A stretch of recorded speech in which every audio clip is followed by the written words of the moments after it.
Yet another big American company going woke, Disney, caving to the liberal mob and pledging to help repeal the new parental rights bill that just signed into law by Florida Governor Ron DeSantis, which Democrats in the media have completely lied about and called bigoted. The bill bans instruction of sexual orientation or gender identity in kindergarten through third grade. DeSantis firing back at Disney while calling out some of the obvious double standards. For a company like Disney to say that this bill should have never passed, first of all, Tucker, they weren't saying anything when this was going through the House. They only started doing this because the woke mob came after them. But put that aside, for them to say that them as a California-based company are going to work to take those California values and overturn a law that was duly enacted and, as you said, supported by a strong majority of Floridians, they don't run this state. If we had done a bill that prohibited talking about the abuse of Uyghurs in China, Disney would have supported that legislation. And a new controversy for Disney as we get leaked videos of top executives at the company discussing a plan to go woke at its theme parks. Listen. Last summer, we removed all of the gendered greetings in relationship to our live spiels. Now they know it's hello everyone or hello friends. When we brought the fireworks back to the Magic Kingdom, we no longer say ladies and gentlemen, boys and girls, we say dreamers of all ages. So we got gender neutral Disney, Greg. What? By the way, what? Sorry, but when you can't even say ladies and gentlemen anymore, or boys and girls, what is happening in the world? Sorry, but would you like to go ahead? I was going to ask it's Greg. just like, it's so nuts. Here's with your, very, very rude My habits. apologies. You're supposed to be Okay. classy. I think I just had a stroke. It was a British outburst of rage. Goodness, but my heart honestly, it's so pathetic, isn't it? You can't go to a theme park and you can't hear the words ladies and gentlemen, boys and girls. I mean, what's going on? Greg, I interrupted you. What is going on, Peter? I'll tell you what's going on. What is going on? Let me tell you my best posh accent. Do you mind if I just expand on why I think it's nuts? Is what you've got, and I discussed this with you last night on your show, you've got this small group of very vocal, very woke people, very active online, and they bully companies into following their narrow worldview. And I admire the companies like Netflix in the Dave Chappelle uproar. I admired Spotify when they stood by Joe Rogan. That is the way to deal with the mob, because the mob very quickly gets bored and moves on. And guess what? Dave Chappelle's still on Netflix. Joe Rogan is still on Spotify. That's the right way to respond.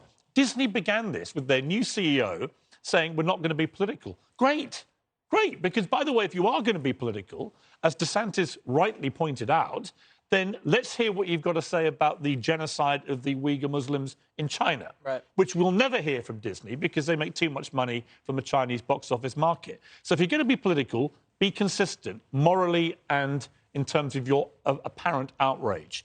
But, of course, they don't want to do that. They want to be bullied by this woke mob into doing something they didn't instinctively want to do.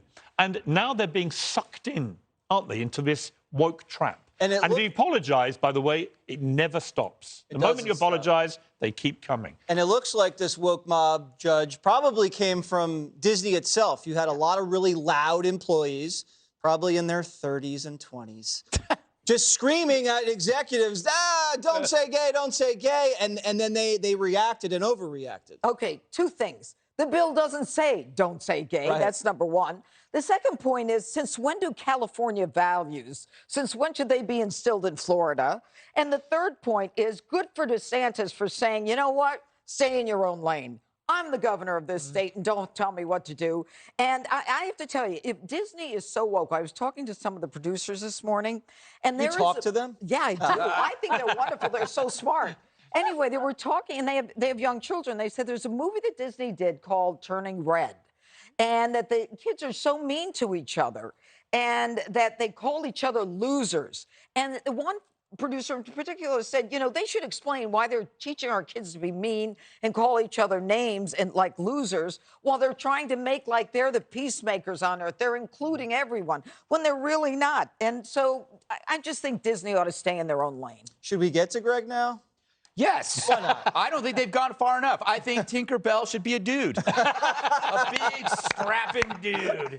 But, you know, to Piers' point, wokeism has this enormous superpower, which it could take stuff that you loved, you really loved, and it could turn it to poison, whether it's pro athletes that you admired, or TV shows that you watched, or musicians. The Land of Lakes butter. Yes, exactly. I missed that woman on there. But the interesting thing about it is they offer no replacement for what they intend to destroy. So they go there, they go, okay, this has to be this way because you're an oppressor. This is evil and corrupt. But then you go, what do you do? And they go, well, we don't have any creative skills. We don't have actually any talent. Our only talent is to condemn you. And then we move on. The bill, like you said, does not say, it never says do not say gay. But the thing is, the media knew that. The Dems know that, but they colluded to manufacture the story just the way they buried the laptop story. They created and manufactured this story because they are terrified of DeSantis becoming a candidate because they know he's going to crush the Democrats. There's another thing, too, about it kind of bugs me that they keep calling this bill controversial. And it's controversial because it was misrepresented. But also, when you look at it, it's like, don't teach gender and sexuality to kids 3rd grade and under. How is that unreasonable? My counter view is if you really want to talk to a 5-year-old or a 7-year-old or an 8-year-old about their sexuality and gender, that's on you. You're a pervert. You're a weirdo. I don't give a damn if you're a teacher or a sex ed. There's something weird if you want to share your sexuality. Like, I want to tell little Billy that I am a pansexual woodland nymph. You know, it's like, then you know what? You do that, you go see your shrink. That's for your shrink. You leave the kids out of it. That's the idea that we are like forfeiting. We're forfeiting this high ground because we're scared of being called, I don't know, homophobic. Insensitive. BS, man. When Greg brought up about teaching people at that age about sex and things like that, in Florida, they don't have sex education until 6th grade.